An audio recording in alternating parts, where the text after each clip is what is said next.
Jelajahi cara baru mendapatkan informasi. Download Metro TV Extend sekarang.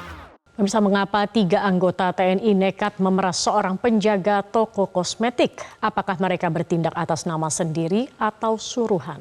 Untuk membahasnya telah bergabung bersama kami peneliti senior imparsial dan Ketua Badan Pengurus Sentra Inisiatif Al-Araf dan kriminolog UI Adrianus Meliala. Selamat malam Pak Adrianus, selamat malam Pak Al-Araf. Nah, saya ingin ke Pak Adrianus terlebih dahulu.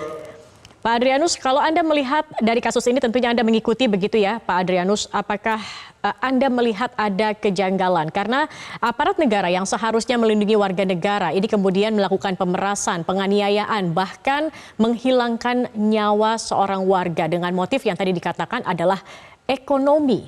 Bagaimana menurut Anda Pak Adrianus? Secara normatif, formal tentu janggal. Yang bersangkutan melakukan sesuatu yang tidak kita harapkan terjadi. Tetapi kalau memakai pendekatan realis, memakai pendekatan informal dan kultural gitu ya, maka juga bisa dimengerti, bisa diterima walaupun tidak bisa dibenarkan ya, bahwa aparat baik itu yang TNI Polri ada saja yang kemudian lalu menyalahgunakan seragam mereka untuk menjadi preman kah, menjadi meras kah, extortion lah pada dasarnya gitu ya, dengan berbagai macam versinya. Yang salah satunya kemudian lalu kebablasan, kelewatan sehingga kemudian mengakibatkan korban. Nah, jadi sekarang kita mau lihat yang mana nih? Ya, lihat pakai pendekatan formal yang lalu kemudian muncul kaget-kaget gitu, tapi sebetulnya juga kalau kita mau pakai pendekatan yang lain, yang realistik, maka kita lalu bisa menemukan dunia yang lain. Dan seyogyanya kejadian ini kita jadikan sebagai hikmah untuk kemudian pimpinan TNI, Polri misalnya untuk juga lebih hati-hati, lebih care pada kemungkinan anggota-anggota mereka yang berada pada level bawah untuk tidak lagi terlibat bermain-main dengan tadi ya, peran-peran sebagai preman kah, penjaga lah, tukang pukul lah ya, tukang jaga tanah lah gitu ya, yang lalu kemudian bisa merusak citra dan bisa membuat diri mereka sendiri terlibat dalam tindak pidana. Demikian. Tetapi Pak Adrianus, kalau kita melihat tadi statement yang diberikan juga dalam modus kali ini menarik karena dikatakan pelaku ini memiliki sejumlah data perantau yang kemudian berdagang kosmetik dan obat-obatan. Ini artinya seperti ada memiliki komunitas begitu dan kemudian mereka memiliki data-data ini dan kemudian inilah yang disasar begitu untuk diberikan atau meminta setoran begitu ya. Bagaimana Anda melihat ini? Mengapa kemudian sampai sespesifik ini begitu Pak Adrianus? Sebagaimana kita juga mengerti bahwa konteks primordial ini menjadi sesuatu yang ada gunanya ya. Ada kalanya misalnya teman-teman dari satu daerah ketika merantau ke Jakarta katakanlah begitu, lalu kemudian menghubungi teman-temannya sedaerah untuk kemudian minta kerja minimal untuk bisa nginep 1-2 hari. Dengan kata lain, sebetulnya konteks primordial ini ada gunanya, ada untungnya untuk kemudian dalam rangka mencari peruntungan di kota yang keras seperti Jakarta. Ya, sampai kepada misalnya menempatkan mereka bekerja, lalu juga untuk bisa cari modal yang murah dan seterusnya. Itu kemudian lalu pendekatan primordial ini itu biasanya dipakai. Nah, tetapi ada saja kemudian pihak-pihak yang lalu menyalahgunakannya, ya.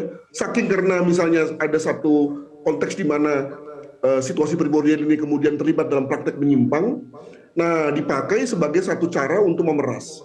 Ya, jadi tentu di sini kita mesti berpikir juga mengenai kenapa ya sama-sama orang Aceh tapi kemudian malah melakukan pemerasan, malah kemudian melakukan eksploitasi terhadap sesama daerahnya. Ini kan juga menarik nih, ya. Tapi jangan lupa bahwa kemungkinan walaupun sama-sama orang dari daerah yang sama, tapi kemudian ada tekanan lah, ada kebutuhan tertentu sehingga kemudian lalu mereka menjadi semacam parasit terhadap sesama temannya sendiri. Mungkin begitu. Oke, baik. Saya ingin tahu pendapat dari Pak Al-Araf. Pak Al-Araf, kalau Anda melihatnya seperti apa? Apalagi modusnya tadi sudah memiliki data, bahkan mereka juga mengakunya sebagai anggota polisi begitu ketika kemudian memeras. Apakah ini kemudian semakin menguatkan dugaan banyak orang bahwa banyak oknum-oknum yang menjadi backing ataupun juga mereka ini meminta sejumlah setoran kepada warga yang memiliki usaha-usaha, khususnya usaha-usaha mungkin yang juga kecil seperti ini begitu?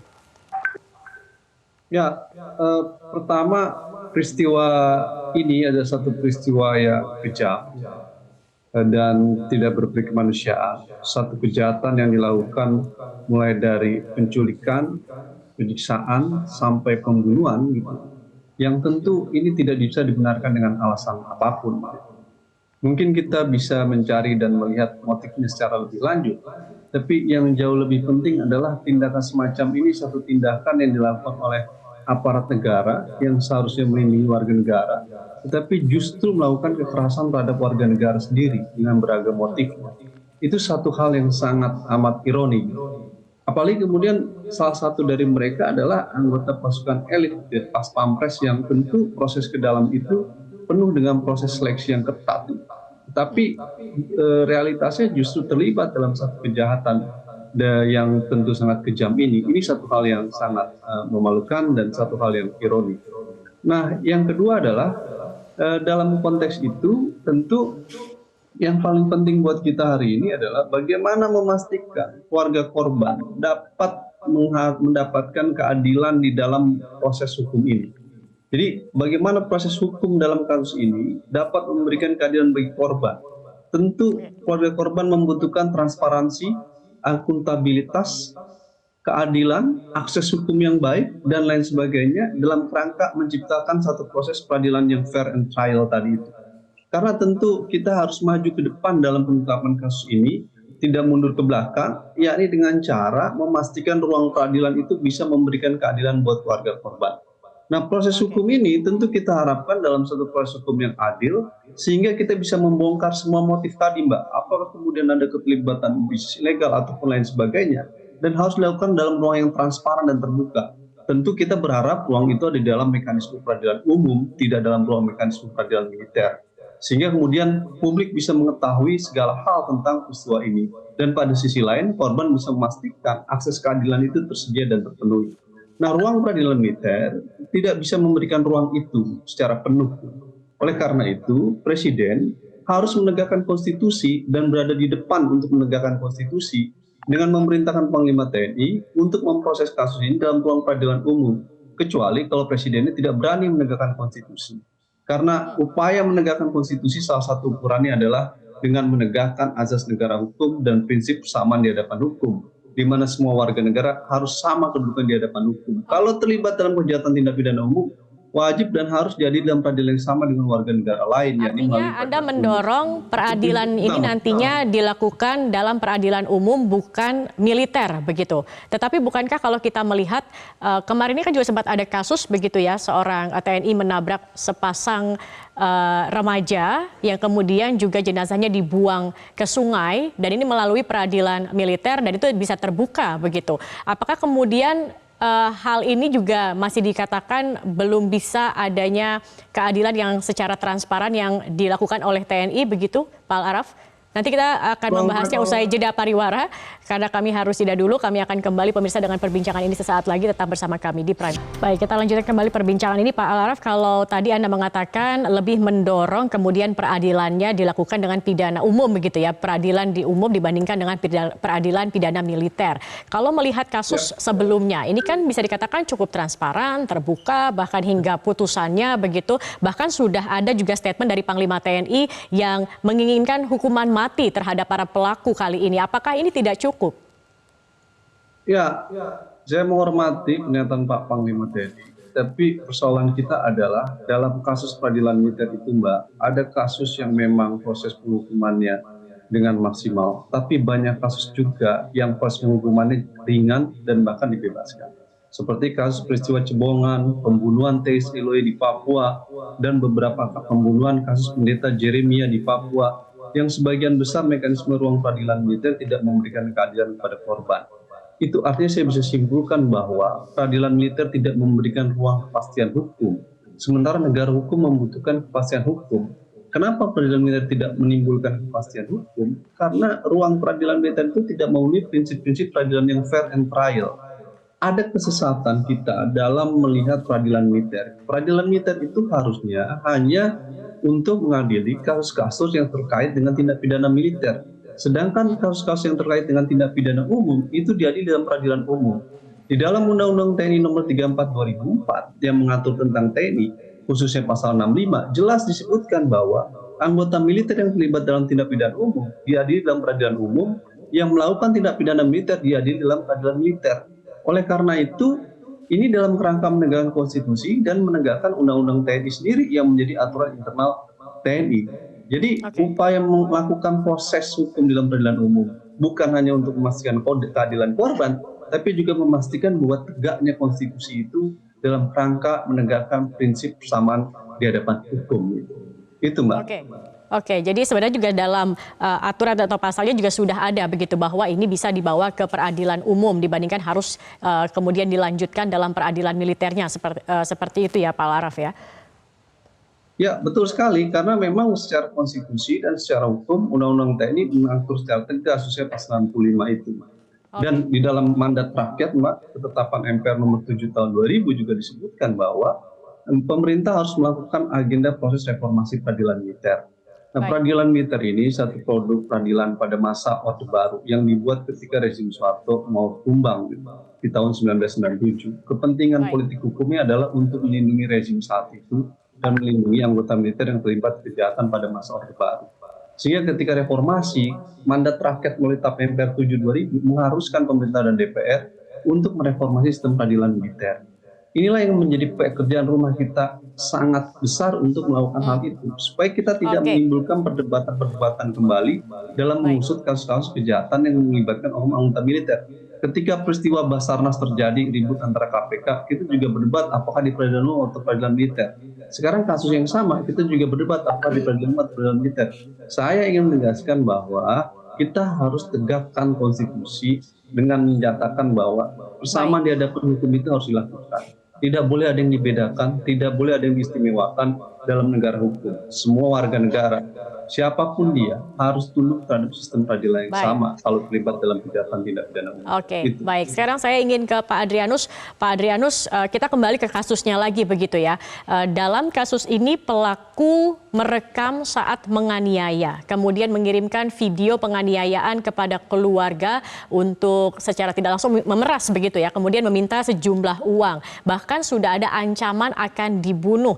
Nah ini aneh begitu, bisa dikatakan aneh karena biasanya pelaku itu menutupi kejahatan dan membangun alibi. Tetapi ini sepertinya malah membuka terang-terangan begitu apa yang dilakukan, kemudian identitas dan lain-lain begitu. Nah, apa yang membuat pelaku kemudian begitu percaya diri?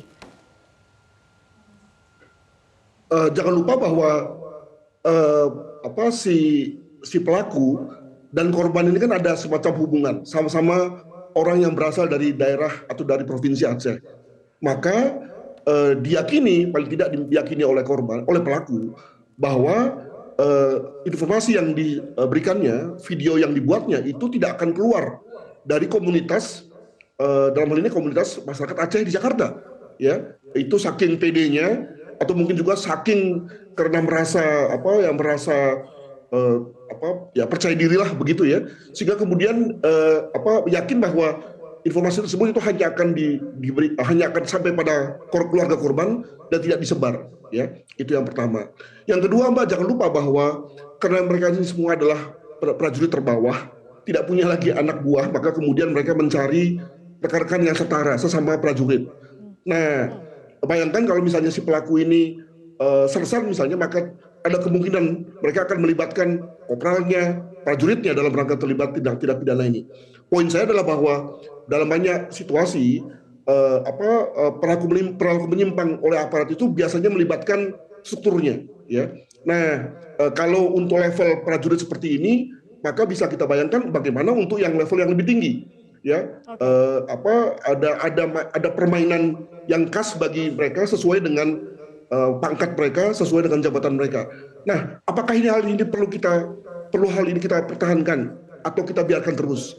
Nah, kalau Mas Al-Araf bicara soal ketika sudah terjadi satu tindak pidana dan kemudian di mana mereka diadili, saya lebih bicara soal bagaimana mencegah jangan sampai tindak pidana terjadi. Jangan sampai kemudian lalu hal ini dibiarkan terus, keterlibatan aparat dalam berbagai situasi ya, dengan memanfaatkan jabatan mereka, dengan memanfaatkan pangkat mereka, sehingga lalu kemudian satu di antaranya kemudian bablas kejeblos yang lalu kemudian masuk kepada soal di mana diadili. Untuk itu maka sekali lagi jadikanlah ini menjadi satu hikmah, momentum bagi entah itu TNI atau Polri untuk berbenah diri dalam rangka mengawasi perilaku dari anggota-anggota mereka. Demikian. Oke, baik. Berarti yang statement mengatakan bahwa kalau ada kejadian bukan salah bawahan tetapi atasannya. Berarti ini benar seperti itu ya, Pak Adrianus ya? Ya boleh juga, tapi juga jangan lupa bahwa masing-masing aparat kan punya self control, punya kendali diri untuk kembali berkata dalam dirinya sebetulnya untuk apa sih saya menjadi aparat? Apakah untuk mencelakakan orang lain atau untuk menjadi pamong bagi negara ini? Untuk itu maka jangan sampai kemudian kita menerima orang-orang yang salah arah, dan juga di pihak lain pengawasan dari atasan untuk kemudian tetap memelihara integritas dari para prajurit ya dalam berbagai levelnya agar kemudian tidak melakukan penyimpangan seperti ini. Baik. Terima kasih banyak Pak Adrianus Meliala dan juga Pak Al-Araf sudah bergabung bersama kami di Prime Time News. Mbak, sebenarnya proses ini harus singkat saja, Pak. Ya, untuk mencegah ini kita harus mendorong proses reformasi TNI berjalan secara total, khususnya reformasi kultural untuk merubah kultur yang militeristik, membangun sistem pengawasan dan kontrol yang baik, memastikan ruang pembinaan yang baik, sehingga kemudian mekanisme reformasi internal di dalam tubuh TNI harus dilakukan secara total sehingga kita bisa melakukan dan memastikan peristiwa-peristiwa ini tidak lagi terulang, khususnya dalam rangka reformasi peradilan militer ini. Nah, dengan cara itulah kita bisa memastikan bahwa kalau ada penghukuman yang tegas, mekanisme peradilan yang fair trial, maka akan ada jera di dalam kasus-kasus seperti ini. Kalau tidak ada penghukuman yang baik, tidak ada peradilan umum yang baik dalam penghukuman kasus ini, saya rasa peristiwa-peristiwa semacam ini akan mungkin berulang. Oleh karenanya, reformasi TNI menjadi bagian yang penting dalam konteks ini. Poinnya, terima kasih banyak Pak Al-Araf sudah bergabung bersama kami di Prime Time News. Selamat malam dan selamat malam juga Pak Adrianus. Cara mudah mendapatkan informasi dengan satu sentuhan jari. Download Metro TV Extend.